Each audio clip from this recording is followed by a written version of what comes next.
So how do we find in this environment, find and develop new farmers? How do we move to a workforce rather than a labor pool mentality? How do we think about true workforce development?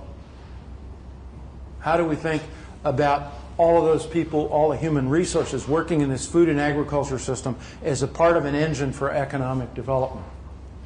How do we think about improving conditions throughout the system? Is it just a matter of working on standards? I was at a conference that was put on by a group of large businesses, including Walmart and some others, who had been concerned, who were getting hit with stories about how workers had been treated that were providing that were on working in businesses providing product for them. Is that the answer, trying to impose standards from the top down? Or are there other approaches that are better to try to deal with that? Should farms be treated differently? How many of you followed that all the little fiasco over the Department of Labor's proposed regulations on child labor on farms last fall?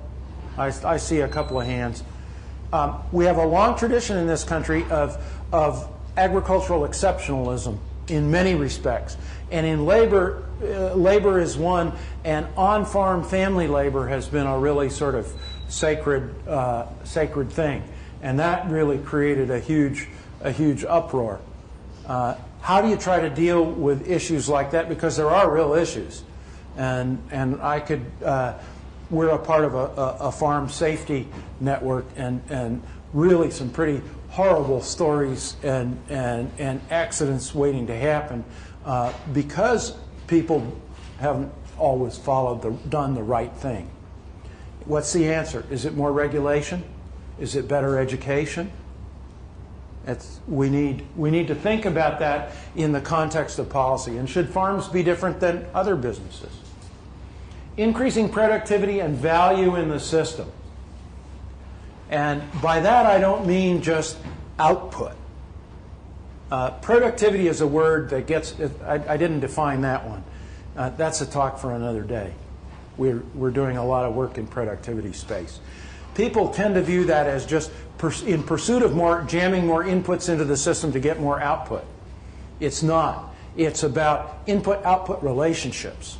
And how do you get more out of the system, more or the same amount out of the system for fewer inputs? So really, productivity in the way in which I think about it, and in which most economists think about it, is at the heart of what's called sustainable intensification. It's one very, very important piece of sustainable intensification. And that includes, it's hard to measure, and economists like to talk about it, but we haven't figured out a terribly good way of measuring it yet. That includes quality as well as quantity. And there are people that continue to work on how can we try to embed that in our metrics better.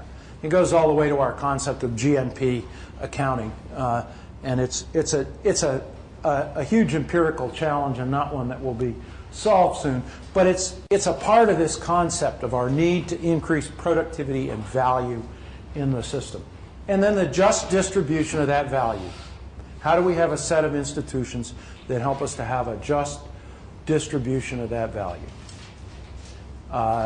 And I don't think in this country we've looked at, historically in the context of agriculture, in terms of government intervention in markets and income transfers as a way to try to, how can we get move toward a more just distribution of agriculture in terms of the farm sector.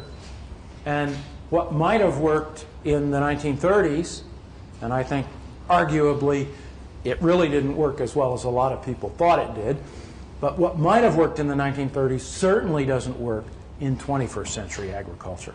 And so if you follow Farm Bill stuff and direct payments, and now discussions with Senator Grassley and others about payment limitations, that's a whole part of that, along with how do we get just distribution of returns to the workers in the system who are not the owners or operators of farms.